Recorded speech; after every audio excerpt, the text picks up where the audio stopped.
இரவின் அமைதியை கிழித்துக்கொண்டு ஆதித்யா அறைக்குள் நுழைந்தான். அவனது கையில் ஒரு சிறிய நேர்த்தியான பெட்டி இருந்தது. அதை திறந்து மின்னும் ஒரு பிளாட்டினம் பிரேஸ்லெட்டை வசந்தியிடம் நீட்டினான். வசந்தி அதை ஒரு அருவருப்பான பார்வை பார்த்தாள். இது எதுக்கு? உன் கூட படுக்கிறதுக்கு நீ கொடுக்கிற லஞ்சமா என்று அவள் நஞ்சை கக்கினாள். அந்த வார்த்தை ஆதித்யாவின் பொறுமையை சோதித்தது. அவனது கண்கள் சிவந்தன. ஆவேசமாக அவளை இழுத்து தன் மார்போடு அணைத்தவன், ஏய், என்னடி பேசுற? நீ என் வைஃப், பிராஸ்டிடியூட் இல்ல. எனக்கு சொந்தமானவளை நான் தொடறதுக்கு எனக்கு எல்லா உரிமையும் இருக்கு. உன் கூட படுக்கிறதுக்கு இப்படி அற்பத்தனமா எதையாவது கொடுத்துதான் ஆகணும்னு எனக்கு அவசியம் இல்ல என்று கர்ஜித்தான். அப்புறம் எதுக்கு இது? வசந்தி திமிராக கேட்டாள். என் பொண்டாட்டிக்கு நான் சும்மா கிஃப்ட் கொடுக்க கூடாதா? பொண்டாட்டிக்கு இந்த பரிசா? அப்போ உன் போன்ல இருக்கிற அந்த ஃபியூச்சர் ஒய்ஃபுக்கு என்ன கிஃப்ட் கொடுத்த என்று வசந்தி ஏளனமாக வினவ, ஆதித்யாவின் பிடி அவளது இடுப்பில் இன்னும் இறுகியது. உனக்கு பொசசிவ் ஆகுதா வசந்தி? அதனாலதான் இப்படி பேசிட்டு இருக்கியா என்று அவன் கேட்க, சி என்று சுளித்தாள் வசந்தி. என்னடி சி என்று சீறியவன் அடுத்த நொடி அவளது இதழ்களை கவ்விக்கொண்டான். வசந்தி அவனை தள்ளிவிட போராடினாள். அவனது முரட்டுத்தனமான முத்தம் அவளது மூச்சை பறித்தது. நீ எனக்கு சொந்தமானவடி. பெட்ரூமுக்குள்ள புருஷன் பொண்டாட்டி ஒன்னா இருக்கிறது மனுஷத்தனம்தான் என்று ஆவேசமாக சொன்னவன் அவளது நைட்டியின் காலரை தனது பலமான கைகளால் பிடித்து ஒரே இழு இழுத்தான். சரக் என்ற சத்தத்துடன் அந்த மெல்லிய துணி கிழிந்து தொங்கியது. அவளது உள்ளாடையும் அதன் வழியே தெரிந்த அவளது மார்பகங்களின் மேடு பள்ளங்களும் ஆதித்யாவின் ரத்தத்தில் தீயை வைத்தன. வசந்தி அதிர்ந்து போனாள். தன் மானத்தை மறைக்க கைகளை குறுக்காக வைத்தவள், நோ ஆதித்யா, ப்ளீஸ் என்று கத்தினாள். ஆனால் ஆதித்யா இன்று ஒரு வேட்டை மிருகம். அவள் மீது பாய்ந்தவன் அவளை கட்டிலில் வீழ்த்தினான். அவனது கரங்கள் அவளது மார்பகங்களை பற்றி மூர்க்கமாக அமுக்க வசந்தி வலியிலும் ஒருவித விசித்திரமான இன்பத்திலும் துடித்தாள்.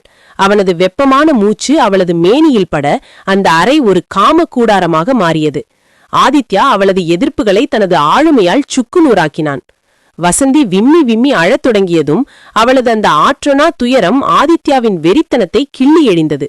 அவள் மீது படர்ந்திருந்த அவன் சட்டென திடுக்கிட்டு விலகி எழுந்தான். அவனது மூச்சுக்காற்று இன்னும் சீராகவில்லை. ஆனால் வசந்தியின் அழுகுகுரல் அவனது ஆண்மையின் அகந்தையை சுக்குநூறாக்கியது. தனது தொடுதல் அவளுக்கும் ஒருவித போதையையும் இன்பத்தையும் தரும் என்று ஆதித்யா இவ்வளவு காலம் நம்பியிருந்தான். ஆனால் வசந்தி இன்று கேட்ட அந்த கேள்வி அவனை உலுக்கியது. தாலி கட்டிட்ட, அதுவும் கட்டாய தாலி. உன் இஷ்டத்துக்கு நினைத்த நேரத்துக்கு தொடுற, முத்தம் கொடுக்கிற, அதுவும் என் விருப்பம் இல்லாம. கல்யாணம்னு ஒன்னு ஆகிடுச்சுன்னா மேரிட்டல் ரேப் கூட சகஜமாகிடுதுல என்று அவள் அழுது கொண்டே கிழிந்த துணிகளுக்கு இடையே தன் உடலை கைகளால் மறைத்து கொண்டு கேட்ட அந்த வார்த்தைகள் ஆதித்யாவின் முகத்தில் யாரோ செருப்பால் அடித்தது போல இருந்தது. அவனது கண்கள் நிலைகுத்தி போனது. சரி வா, வந்து எடுத்துக்கோ என்று ஆவேசமாக கத்தியவள் அழுது கொண்டே தன் மானத்தையும் பொருட்படுத்தாமல் அவன் முன்னால் வந்து நின்றாள். உனக்கு இதுதானே வேணும், எடுத்துக்கோ. ஆதித்யா அந்த தவிப்பை தாங்க முடியாமல் சட்டென திரும்ப கொண்டான். அவனால் அவளது கண்களை நேருக்கு நேர் பார்க்க முடியவில்லை. அவளை தனக்கு சொந்தமானவளாக பார்த்த அவனுக்கு அது அவளுக்கு வன்கொடுமையாக தெரிந்தது உரைத்தது. அவனது காதலும் காமமும் அவளுக்கு நரகமாக மாறியிருப்பதை அவனால் ஜீரணிக்க முடியவில்லை. அவனுக்கு அருவருப்பாக தெரிந்தது. இனிமேல் என் மூச்சு காற்று கூட உன்மேல படாது என்று வைராகியத்துடன் சொன்னவன் திரும்பி பார்க்காமல் அறையை விட்டு விறுவிறுவென வெளியேறினான். கதவு தடால் என்று சாத்தப்பட்ட சத்தம் கேட்டதும் வசந்தி அப்படியே கட்டிலில் சரிந்தாள். கால்களில் முகம் புதைத்து தேம்பி தேம்பி அழுதாள். அவளது காயங்கள் ஆழமானவை. ஒருபுறம் ஆதித்யாவின் இந்த முரட்டுத்தனம், மறுபுறம் தான் உணரும் அந்த தவிப்பு, எல்லாமே அவளை ஒரு இருண்ட குழிக்குள் தள்ளுவது போல இருந்தது. ஹாலுக்கு வந்து அமர்ந்த ஆதித்யா இருட்டில் தனியாக புலம்பினான். என்ன, நான் மிருகமா? அவளை வதச்சுதான் நான் சந்தோஷப்படணுமா? அவனது கைகள் நடுங்கின. அன்று நிரவு அந்த மாளிகையில் 2 ஆண்மாக்கள் தனித்தனியாக தங்களுக்குள் போரிட்டு கொண்டிருந்தன. அடுத்த நாள் விடிந்தபோது அந்த மாளிகையில் ஒரு சுடுகாட்டு அமைதி நிலவியது. ஆதித்யா சொன்னபடியே செய்தான். வசந்தியின் நிழல் கூட தன்மேல் படாதவாறு அவன் விலகி நின்றான். அவளது அந்த மேரிட்டல் ரேப் என்ற வார்த்தை அவனது ஆண்மையை சுட்டு பொசுக்கியிருந்தது. வீட்டிற்கு சமையல் செய்ய ஆட்களையும் வேலைக்காரர்களையும் உடனே நியமித்தான். வசந்தி எதற்கும் கஷ்டப்படக்கூடாது என்பதில் அவன் குறியாக இருந்தான். ஆனால் அவளிடம் நேருக்கு நேர் நின்று பேச அவனது ஈகோவும் குற்ற உணர்ச்சியும் தடுத்தன. ஏதோ ஒரு ஆவேசத்தில் அவளை தாலி கட்டினான். ஆனால் அது காதலா அல்லது வெறும் அதிகாரமா என்பது அவனுக்கே ஒரு புதிராக இருந்தது. ஆதித்யா அலுவலகத்திற்கு வந்தபோது அவனது முகம் ஒரு இரும்பு திரை போல இறுகியிருந்தது. மாயா இதற்காகவே காத்து கொண்டிருந்தாள். நேற்று வசந்தி கோபமாக சென்றதை வைத்து இன்று ஆதித்யாவை தன்வசப்படுத்தலாம் என்று கணக்கு போட்டாள். அவன் கேபினுக்குள் நுழையும் போதே மாயா கையில் ஒரு காப்பியுடன் பின்னாலேயே சென்றாள். இன்று இன்னும் சற்று அதிகமான கவர்ச்சியுடன் ஆதித்யாவை உரசுவது போல வந்து நின்றாள். ஆதி, நேத்து நைட்டு சரியா தூங்கலையா? கண்ணெல்லாம் செவந்திருக்கு, இந்தா காப்பி குடி என்று சொல்லி அவனது தோளில் கையை வைத்து மெல்ல தடவினாள். ஆதித்யா அவளது கையை உதறி தள்ளினான். மாயா, கையை எடு. எத்தனை தடவை சொல்லிருக்கே ஆபீஸ்ல லிமிட்ஸ தாண்டாதேன்னு? ஏன் ஆதி, அந்த வசந்தி எப்படி என்ன உனக்கு கொடுத்துட்டா? அவ ஒரு சாதாரண பொண்ணு, அவளுக்கு உன்ன புரிஞ்சுக்க தெரியாது. ஆனா எனக்கு தெரியும் உனக்கு என்ன வேணும்னு என்று சொல்லி அவனது மேஜை மீது சாய்ந்து அவனது முகத்தருகே தன் முகத்தை கொண்டு சென்றாள். அப்போதுதான் அந்த தொழிலதிபரும் மற்ற உயர் அதிகாரிகளும் ஒரு ஃபைல் விஷயமாக கதவை திறந்து உள்ளே வந்தனர். இதை பார்த்ததும் ஆதித்யாவிற்கு ஆட்டிரம் தலைக்கு ஏறியது. நிறுத்து மாயா என்று கத்தினான் ஆதித்யா. அவனது சத்தம் அந்த தளத்தையே அதிர வைத்தது. சார், அது மாயா பதறினாள். நீ என் பிஏ, அவ்வளவுதான். ஒரு பிஏ எப்படி நடந்துக்கணும்னு உனக்கு தெரியாதா? வேலைக்கு வந்த இடத்துல இப்படி அருவருப்பா நடந்துக்க உனக்கு வெக்கமா இல்ல? எல்லார் முன்னாடியும் சொல்றேன், இனிமேல் உன் வேலையில மட்டும் கவனம் இருக்கட்டும், இல்லனா இப்பவே கெட் அவுட். அனைவர் முன்னிலையிலும் ஆதித்யா அவளை சல்லடையாக துளைத்தெடுத்தான். மாயா அவமானத்தில் அப்படியே உறைந்து போனாள். அங்கிருந்த ஊழியர்கள் அவளை ஏளனமாக பார்ப்பதை அவளால் தாங்க முடியவில்லை. கண்களில் கண்ணீர் முட்ட தலையை குனிந்தபடி அங்கிருந்து ஓடினாள். தனது கேபினுக்கு வந்த மாயா மேஜை மீதிருந்த பொருட்களை தூக்கி எறிந்தாள். ஆதித்யா, என்னை எல்லார் முன்னாடியும் அசிங்கப்படுத்திட்ட இல்ல? அந்த வசந்திக்காக என்னை இவ்வளவு கேவலமா பேசுவியா? உன்னை விடமாட்டேன். அவளது கண்கள் சிவந்து பழி வாங்கும் வெறியில் மின்னின. நீ எவளுக்காக என்னை ஒதுக்குறாயோ அவளே உன்னை வெறுத்திட்டு போற மாதிரி பண்றேன் பாரு. உங்க 2 பேருக்கும் இடையில இருக்கிற இந்த விரிசலை நான் இன்னும் பெருசாக்குவேன். ஆதித்யா, நீயே என் காலுக்கு கீழே வந்து நிற்கிற நாளை நான் உருவாக்குவேன். அவள் உடனே அர்ஜுனுக்கு தெரிந்த ஒரு பழைய ஆளை தொடர்பு கொள்ளத் தொடங்கினாள். மாலை ஆதித்யா வீட்டிற்கு திரும்பினான். வசந்தி ஹாலில் அமர்ந்து ஏதோ ஒரு புத்தகத்தை படித்துக் கொண்டிருந்தாள். ஆதித்யா உள்ளே வந்ததும் அவள் நிமிர்ந்து பார்த்தாள். ஆனால் அவன் அவளை பார்க்காமல் நேராக தனது அறைக்கு செல்ல முயன்றான். ஆதித்யா, வசந்தி அழைத்தாள். அவன் நின்றான், ஆனால் திரும்பவில்லை. என்ன? ஏன் இப்படி தவிர்க்கிறீங்க? வேலைக்கு ஆட்கள் வச்சாச்சு, பேச மாட்டேங்கிறீங்க. இதுக்கு எதுக்கு என்ன இங்க வச்சிருக்கீங்க? ஆதித்யா மெல்ல திரும்பி அவளை பார்த்தான். அவனது கண்களில் ஒருவித தவிப்பு தெரிந்தது. நீதானே சொன்ன உன் விருப்பமில்லாம உன்னை தொடக்கூடாதுன்னு, அதான் விலகியிருக்கேன். உனக்கு இந்த சுதந்திரம் போதுமா? நான் சுதந்திரம் கேட்டேன் ஆதித்யா, ஆனா இது ஒரு சிறை மாதிரி இருக்கு. ஒரு வார்த்தை கூட பேசாம இருக்கிறதுக்கு குன்னிடலாம் என்று வசந்தி சொல்ல ஆதித்யாவின் இதழ்களில் ஒரு கசப்பான புன்னகை அரும்பியது. உன்னை தொட்டா அது வன்கொடுமை, பேசாம இருந்தா அது சிறை. உனக்கு என்னதான் வேணும் வசந்தி? போய் உன் வேலைய பாரு என்று சொல்லிவிட்டு அவன் அறைக்குள் சென்று கதவை பூட்டிக் கொண்டான். வசந்திக்கு ஆதித்யாவின் அந்த ஆரம்பகால அதீத நெருக்கம் பெரும் பயத்தை கொடுத்தது உண்மைதான். ஆனால் இப்போது அவன் காட்டும் இந்த திடீர் விலகல் அவளுக்குள் ஒரு இனம் புரியாத தவிப்பையும் தனிமையையும் உருவாக்கியிருந்தது. அந்த சமயத்தில்தான் மாணிக்கமும் ராணியும் கோவிலுக்கு போய்விட்டு திரும்பினார்கள். வீட்டிற்குள் நுழைந்த ராணி அங்கு வேலைக்கு ஆட்கள் இருப்பதையும் வசந்தியின் கையில் மின்னும் அந்த பிளாட்டினம் பிரேஸ்லெட்டையும் அவள் உடுத்தியிருந்த விலை உயர்ந்த உடையையும் பார்த்து பிரமித்து போனார். என் பொண்ணு மகாராணி மாதிரி வாழ்றா என்று அவருக்குள் ஒரு நிம்மதி. மாணிக்கம் மட்டும் வசந்தியின் கண்களை உற்று பார்த்தான். எப்படி இருக்க வசந்தி? எல்லாம் ஓகேவா? எதுவும் கஷ்டமில்லையே என்று பாசத்தோடு விசாரித்தான். வசந்திக்கு அவர்கள் மேல் கோபம் குறையவில்லை. என்னை இப்படி ஒரு கட்டாய கல்யாணத்துல தவிக்க விட்டுட்டு நீங்களும் அம்மாவும் மட்டும் நிம்மதியா சாமி கும்பிட போயிட்டீங்க இல்ல என்று மனதிற்குள் நினைத்தவள் அவர்களிடம் சரியாக பேசாமல் முகத்தை திருப்பிக் கொண்டாள். அப்போது அங்கு வந்த ஆதித்யாவை பார்த்து மாணிக்கம் சார் என்று அழைக்க வர ஆதித்யா அவனை தடுத்து நிறுத்தினான்.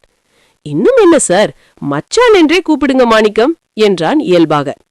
ஆதித்யாவின் அந்த பேச்சு மாணிக்கத்திற்கு பெரும் நம்பிக்கையை தந்தது. தன் தங்கை நல்ல இடத்தில்தான் இருக்கிறாள் என்று அவன் முடிவு செய்தான். பிரசாதத்தை கொடுத்துவிட்டு அவர்கள் கிளம்ப தயாரான போது ஆதித்யா ஒரு யோசனையை சொன்னான். நீங்க ஏன் தனியா இருக்கணும்? எங்க கூடவே இங்கே இருந்துடலாமே. வசந்திக்கு தூக்கி வாரி போட்டது. தன் அனுமதியின்றி ஆதித்யா இப்படி ஒரு முடிவை சொன்னது அவளுக்கு ஆத்திரத்தை வரவழைத்தது. ஆதித்யா, இது நம்ம 2 பேரோட வீடு. இங்க யார் இருக்கணும் யார் இருக்கக்கூடாதுன்னு நம்ம 2 பேரும் சேர்ந்துதான் முடிவு பண்ணணும். நீங்க மட்டும் தனியா முடிவெடுத்தா போதாது, பொண்டாட்டிய மதிக்கவும் கத்துக்கணும் சொல்லிவிட்டு அவள் அறைக்குள் செல்ல ஆதித்யாவிற்கு அவள் சொன்னதில் இருந்த நியாயம் புரிந்தது. அவளை வெறும் கைதியாக பார்த்த அவனது பார்வையில் ஒரு மாற்றம் ஏற்பட்டது. மெல்ல அவளது அறைக்கதவை தட்டி உள்ளே வந்தான். இப்ப சொல்லு வசந்தி, உன் அண்ணனையும் அம்மாவையும் இங்க கூட்டிட்டு வந்து நம்ம கூட வச்சுக்கலாமா என்று அவன் தாழ்ந்த குரலில் கேட்க வசந்தி திகைத்து போனாள். இப்பவாவது நான் சொல்றதை இவன் புரிஞ்சுகிட்டானே என்று தனக்குள் நினைத்தவள், சரி, ஆனா இப்ப வேண்டாம், இன்னும் கொஞ்ச நாள் போகட்டும் என்றாள். ஆதித்யாவும் சரி என்று தலையசைத்துவிட்டு அலுவலகத்திற்கு புறப்பட்டான். மாயா ஆத்திரத்தில் கையில் இருந்த மதுக்கோப்பையை மேஜை மீது ஓங்கி வைத்தாள். அர்ஜுன், நான் நினைச்சது எதுவுமே நடக்கல. ஆதி பழையபடி என்கிட்ட மயங்குவான்னு பார்த்தா அவன் ஏற்கனவே ஒருத்திய கல்யாணம் பண்ணி வச்சிருக்கான். அவன் முன்னாடியே என்ன அசிங்கப்படுத்துறான்.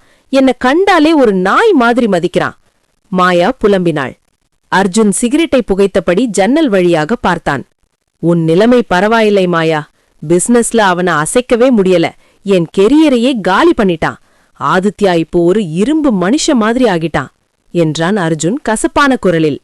ஆனா அவனுக்குள்ள இருக்கிற அந்த ஒரே ஒரு பலவீனம் அந்த வசந்திதான். மாயா கண்களில் ஒரு மின்னல் தென்பட்டது. அவளை வச்சுதான் நாம விளையாடணும். அவங்க 2 பேருக்கும் இடையில இருக்கிற அந்த நூலிழை பந்தத்தை அறுத்துட்டா ஆதித்யா செத்துடுவான். அர்ஜுன் மெல்ல திரும்பி மாயாவை பார்த்தான். சும்மா பிரிச்சா மட்டும் போதாது மாயா. ஆதித்யாவுக்கு துரோகம்னா ஆகாது. ஏற்கனவே நீ செஞ்ச துரோகத்துல அவன் துடிச்சு போயிருக்கான். இப்போ அந்த வசந்தியும் அவனை ஏமாத்திட்டான்னு அவன் நம்பணும். அவளே அவனை விட்டு போகக்கூடாது. ஆதியே அவளை நடுத்தெருவுல தள்ளி துரத்தணும். அப்படி ஒரு திட்டம் வேணும். அர்ஜுன் உடனடியாக தனது ஆட்களை விட்டு வசந்தியின் பின்னணியை பற்றி விசாரிக்கச் சொன்னான். சில மணி நேரங்களிலேயே வசந்தியின் பழைய காதல் கதை அவன் கைக்கு வந்தது. கிடைச்சிருச்சு மாயா. அர்ஜுன் வக்கரமாக சிரித்தான். இந்த வசந்தி ஒருத்தனை உருகி உருகி காதலிச்சிருக்கா. அவன் பேரு குமார். கல்யாண மண்டபத்துல இவள அனாதையா விட்டுட்டு போனவன் அவன்தான். ஆனா வசந்திக்கு இன்னும் அவன் மேல ஒரு சின்ன எதிர்பார்ப்பு இருக்கிற மாதிரி நாம ஒரு பிம்பத்தை உருவாக்கணும். என்ன பண்ண போற அர்ஜுன்? மாயா ஆர்வமாக கேட்டாள். முதல்ல அந்த குமார கண்டுபிடிக்கணும். அவனுக்கு பணத்தாசை காட்டி நம்ம பக்கம் இழுக்கணும். அவன் மூலமா வசந்தி இன்னும் குமார் கூட தொடர்புல இருக்கிற மாதிரியும் ஆதித்யாவோட பணத்துக்காகத்தான் இங்க நடிச்சிட்டு இருக்கிற மாதிரியும் ஆதாரங்களை உருவாக்கணும். ஆதித்யா முன்னாடியே குமாரும் வசந்தியும் ரகசியமா சந்திக்கிற மாதிரி ஒரு சீன் கிரியேட் பண்ணிட்டா போதும். ஆதித்யாவோட அந்த மூர்க்கமான கோபம் வசந்தியை அழிச்சிடும் என்றான் அர்ஜுன். மாயா உற்சாகமானாள். Super plan Arjun. ஆதித்யாவுக்கு துரோகத்தை விட துரோகிகள் மேலதான் அதிக கோபம் வரும். வசந்தியே அவன் துரோகியா பார்த்தா அவளை உயிரோடவே விடமாட்டான். அந்த இடத்துல நான் போய் நின்னு அவனுக்கு ஆறுதல் சொல்ற மாதிரி நடிச்சு மறுபடியும் அவன் சொத்துக்களை என் கைக்கு கொண்டு வந்துடுவேன். அர்ஜுன் உடனடியாக குமாரை தேடும் பணியை தொடங்கினான். குமார் இப்போது ஒரு சிறிய வேலையில் கஷ்டப்பட்டு கொண்டிருப்பதை அறிந்தவன் அவனை தனது இடத்திற்கு தூக்கி வரச் சொன்னான். மாலையில் பயந்து நடுங்கிக் கொண்டிருந்த குமார் அர்ஜுன் முன்னால் வந்து நின்றான். குமார், உனக்கு வசந்தி இன்னும் பிடிக்கும்ல? அர்ஜுன் யதார்த்தமாக கேட்டான். இல்ல சார், அவ பெரிய பணக்காரரை கல்யாணம் பண்ணிக்கிட்டா. எனக்கு பயமா இருக்கு. குமார் திக்கினான். பயப்படாத.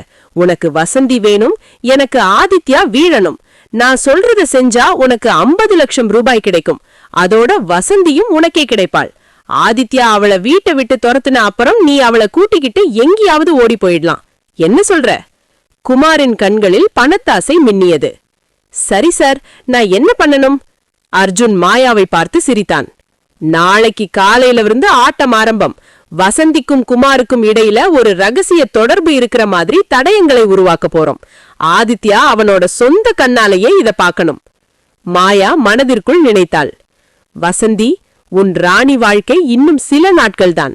ஆதித்யாவோட ஆத்திரத்துக்கு நீ பலியாக போற நாளை நான் கொண்டாடுவேன். அடுத்த நாள் காலை அர்ஜுனின் சதித்திட்டம் மிக கச்சிதமாக அரங்கேறத் தொடங்கியது. வசந்தியின் செல்போன் எண்ணிற்கு ஒரு குறுஞ்செய்தி SMS வந்தது. வசந்தி, நான் குமார் பேசுறேன். என்னால உன்னை மறக்க முடியல.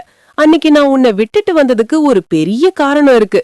நான் சொல்றத ஒரே ஒரு தரம் வந்து கேளு, இல்லன்னா நான் செத்துடுவேன். நம்ம பழைய இடத்துக்கு சாயந்தரம் 5 மணிக்கு வா. இதை பார்த்ததும் வசந்தியின் இதயம் ஒரு நிமிடம் நின்று துடித்தது. குமார் அவன் எதற்காக அப்படி செய்தான் என்கிற அந்த ஒரு கேள்விக்கான விடை அவளுக்கு தேவைப்பட்டது. அலுவலகத்தில் ஆதித்யா தனது வேலையில் மூழ்கியிருந்தான். அப்போது மாயா மிகவும் பதற்றமாக அவன் அறைக்குள் ஓடி வந்தாள். ஆதி, ஒரு நிமிஷம் இங்க பாரேன் என்று சொல்லி தனது போனை நீட்டினாள். அதில் அர்ஜுன நாட்கள் மார்பிங் செய்த சில புகைப்படங்கள் இருந்தன. வசந்தியும் குமாரும் ஒரு பூங்காவில் மிக நெருக்கமாக பேசுவது போல அவை இருந்தன. ஆதித்யா அந்த புகைப்படங்களை பார்த்ததும் அவனது கையில் இருந்த பேனா உடைந்தது. இது எங்கிருந்து உனக்கு கிடைத்தது என்று கர்ஜித்தான். ஆதி, உன்கிட்ட சொல்லக்கூடாதுன்னு தான் நினைச்சேன். ஆனா அவ உன்னை ஏமாத்துறத என்னால பார்த்துட்டு இருக்க முடியல. என் ஆளுங்க இவங்களை இன்னைக்கு மதியம் கூட பார்த்திருக்காங்க. இன்னைக்கு ஈவினிங் கூட 2 பேரும் ரகசியமா சந்திக்க போறதா எனக்கு தகவல் வந்திருக்கு என்று மாயா நன்றாக தீயை மூட்டினாள். ஆதித்யா எதையும் யோசிக்கவில்லை. அவனது பழைய துரோகத்தின் வடுக்கள் மீண்டும் ரத்தம் சிந்த தொடங்கின. இன்னைக்கு அவளை கையும் களவுமா பிடிக்கிறேன் என்று சொல்லிவிட்டு அங்கிருந்து புயலென கிளம்பினான். மாலை 5 மணி. ஒரு ஒதுக்குப்புறமான பூங்கா. வசந்தி தயக்கத்துடன் அங்கே நின்றிருந்தாள். குமார் அங்கே அவளுக்காக காத்திருந்தான். அர்ஜுன் சொன்னபடி அவன் முகத்தில் ஒரு போலி சோகத்தை வரவழைத்துக் கொண்டான். வசந்தி, வந்துட்டியா? குமார் அவள் கையை பிடிக்க முயன்றான். தொடாதீங்க குமார், அன்னைக்கு ஏன் அப்படி பண்ணீங்க? பதில் சொல்லிட்டு இங்கிருந்து கிளம்புங்க. வசந்தி தள்ளி நின்று கத்தினாள். என்ன மன்னிச்சிடு வசந்தி, ஆதித்யா தான் என்ன மிரட்டினா. உன்னை தாலி கட்டணுங்கிறதுக்காக என்ன கடத்தி வச்சிருந்தான். இப்பவும் அவன்கிட்ட இருந்து உன்னை மீட்கத்தான் நான் வந்திருக்கேன் என்று குமார் அடுக்கடுக்காக பொய்களை சொன்னான். துரதிருஷ்டவசமாக ஆதித்யா அங்கே வந்து சேர்ந்தான். தூரத்திலிருந்து பார்க்கும்போது குமார் வசந்தியிடம் மிக நெருக்கமாக பேசுவது போலவும் வசந்தி அதை அமைதியாக கேட்பது போலவும் அவனுக்கு தெரிந்தது. வசந்தி என்று ஆதித்யாவின் குரல் அந்த பூங்காவையே அதிர வைத்தது. வசந்தி திடுக்கிட்டு திரும்பினாள். ஆதித்யாவின் கண்களில் தெரிந்த அந்த வெறி அவளை உறைய வைத்தது. அவன் விறுவிறுவென வந்து குமாரின் சட்டையை பிடித்து ஓங்கி ஒரு குப்பு விட்டான். குமார் திட்டமிட்டபடி தரையில் விழுந்து கதறினான். ஆதித்யா, நிறுத்துங்க, நான் சொல்றத கேளுங்க. வசந்தி நடுங்கியபடி தடுத்தாள். எதை கேட்கணும்? இவன் கூட ஓடி போக பிளான் பண்றதையா? நான் உன்னை எவ்வளவு தூரம் நம்பின வசந்தி? மாயா பண்ண அதே துரோகத்தை நீயும் பண்ற இல்ல என்று கத்திய ஆதித்யா அவளது கையை திருகி தன் கார் நோக்கி இழுத்துச் சென்றான். வீட்டிற்கு வந்ததும் வசந்தியை தூக்கி தரைத்தளத்தில் எரிந்தான். எல்லாரும் ஒண்ணுதாண்டி. உனக்கு நான் என்ன குறை வச்சேன்? பணமா, நகையா, இல்ல என் அன்பா? அன்பா? நீங்க என்ன தொட்டது அதிகாரத்துல, இப்போ என்ன சந்தேகப்படுறதும் அதே அதிகாரத்துலதான். நான் குமார் கிட்ட எதையும் பேசல, அவன்தான் வர சொன்னான். அழுது கொண்டே கத்தினாள் வசந்தி. பொய் சொல்லாத, உனக்கு அவன் மேல இன்னும் ஆசை இருக்கு. இந்த தாலி உனக்கு ஒரு தடையா இருக்கு, அவ்வளவுதானே என்று கேட்ட ஆதித்யா ஆவேசமாக அவளது கழுத்தில் இருந்த தாலியை பிடித்து அறுக்க முயன்றான். ஆதித்யா, வேண்டாம், தப்பு பண்ணாதீங்க. ஆனால் ஆதித்யா எதையும் கேட்கும் நிலையில் இல்லை. அவனது நம்பிக்கை உடைந்து போயிருந்தது. மன்னிக்கவும், இதோ அந்த உணர்ச்சிகரமான காட்சியை தமிழில் தருகிறேன். எல்லாரும் என்னை ஏமாத்துறாங்க, நீயும் என்னை ஏமாத்திட்டியே என்று ஆதித்யா கோபத்தில் கத்த வசந்தி அவனை மூர்க்கத்துடன் தள்ளிவிட்டாள். என்னடா பண்ற நீ? உனக்கு தோணுச்சுன்னா தாலி கட்டுவ, உனக்கு தோணுச்சுன்னா அதை கழட்டுவியா? என் விருப்பம் இல்லாம உன் மூச்சு காத்து என் மேல பட்டா கூட உன்னை எரிச்சிடுவேன் என்று வசந்தி கர்ஜித்தாள். என்னடி ஓவரா பேசுற? உனக்கு அந்த குமார் தானே வேணும். அதுக்கு தடையா இருக்கிற தாலிய அறுத்தி எறிகிற, போய் சந்தோஷமாயிர என்று ஆதி கத்த வசந்தி பதிலுக்கு சத்தம் போட்டாள். எனக்கு அவன் வேணும்னு நான் நினைச்சிருந்தா எப்பவோ இத அறுத்துட்டு போயிருப்பேன். இன்னும் எதுக்காக உன் கூட இருக்க போறேன்? எதுக்காக இந்த தாலிய காப்பாத்திக்க நினைக்க போறேன்? நடிக்காதடி என்று ஆதி சொல்ல, நீ உன் கடந்த கால கசப்புகளை என் மேல திணிக்காதடா. எவனோ உன்னை எப்பவோ ஏமாட்டினதுக்கு இப்போ நான் என்ன பண்ண முடியும்? அந்த வெறுப்புகளை மனசுல வச்சுக்கிட்டு என் மேல சந்தேகப்படாத என்று வசந்தி கத்தினாள். நான் கண்ணால பார்த்துட்டு தான் எல்லாம் பேசுறேன் என்று ஆதி சொன்னதும், நீ எப்படி அங்க வந்த? சொல்லு, சரியான நேரத்துக்கு நீ எதுக்கு அங்க வந்த என்று வசந்தி மடக்கி கேட்டாள். மாயா எனக்கு உன் போட்டோஸ காமிச்சா, அவதான் நீ இருக்கிற இடத்தை எனக்கு காட்டி கொடுத்தா என்று ஆதி உண்மையை சொல்ல வசந்தி ஏளனமாக சிரித்தாள். ஓ, அப்போ உன்னை கட்டின மனைவியை விட உனக்கு துரோகம் பண்ண காதலி பேச்ச நம்புற, அப்படித்தானே என்று கேட்டு திடீரென்று தன் போனை எடுத்து காட்டினாள். யோசி, நல்லா யோசி. நான் ஏன் குமார் கூட போகணும்? இங்க பாரு, அவன் பேசணும்னு கூப்பிட்டான். எனக்கும் அவன் ஏன் கல்யாணம் பண்ணிக்கிறேன்னு சொல்லிட்டு விட்டுட்டு போனேன்னு தெரிஞ்சுக்கணும்னு தோணுச்சு. அவனை நம்பி நான் என் வாழ்க்கைய குடுக்க இருந்தேன். ஆனா அவன் ஏன் எனக்கு துரோகம் பண்ணினான்னு தெரியணும். அதான் அவனை பார்க்க போறேன். மத்தபடி அவன் மேல இருக்கிற ஆசையாலேயோ இல்ல அவன் கூட தொடர்பு வச்சுக்கணும்னு நான் போகல. அப்போ இதுக்கு முன்னாடி சந்திச்சது என்று ஆதி கேட்க, இதுக்கு முன்னாடி நான் எங்க அவனை சந்திச்சேன் என்று வசந்தி திரும்பவும் கேட்க, ஆதி, நான் போட்டோ பார்த்தேன், மாயா காமிச்சா என்றான். சீரியஸ்லி ஆதி, ஒரு போட்டோவை நம்பி என்ன சந்தேகப்படுறியா? அதுவும் அந்த துரோகி மாயா காமிச்ச போட்டோவை நம்பி என்று கேட்டு வசந்தி நிறுத்தினாள். குமார நான் கல்யாணம் பண்ணிக்க போறேன்னு நினைச்சேன். அதனால அவனுக்கு உண்மையா இருந்தேன். விருப்பமே இல்லனாலும் உன்னை கட்டிக்கிட்டேன். அதுல இருந்து உனக்கு உண்மையா இருக்கேன். அனாவசியமா என்ன சந்தேகப்படாத. நீயும் தான் தினமும் அந்த மாயா கூட ஆபீஸ்ல இருக்க. நான் நினைச்சிருந்தா உங்களை சந்தேகப்படுத்தி பேசி இருக்கலாமே. துரோகம் பண்ணினவளை ஏன் பக்கத்துல வச்சு அழகு பாக்குற? இன்னும் அவ கூட தொடர்பு வச்சிருக்கியான்னு கேட்டிருக்கலாமே. ஆனா நான் கேக்கல. ஏன்? இந்த உறவு மேல நான் வச்சிருக்கிற நம்பிக்கை. திருமண உறவுக்கு ரொம்ப முக்கியம் அந்த நம்பிக்கைதான். அது உனக்கு இல்லனா தாராளமா நீ விவாகரத்து பண்ணிட்டு உன் வேலைய பாரு. கோபமாக கத்தியவள் ரூமுக்கு போய் கதவை தாம் என்று பூட்டிக் கொண்டாள். ஆதித்யா திகைத்து போய் நின்றான். வசந்தி சொன்ன ஒவ்வொரு வார்த்தையும் அவன் மனதில் சவுக்கடியாக விழுந்தது. மாயாவை நம்பி தன் மனைவியை சந்தேகப்பட்டது எவ்வளவு பெரிய தவறு என்பது இப்போது அவனுக்கு புரியத் தொடங்கியது. மாயா விரித்து வைத்த வலையில் தான் விழுந்ததை நினைத்து அவனுக்கு அவன் மேலேயே கோபம் வந்தது.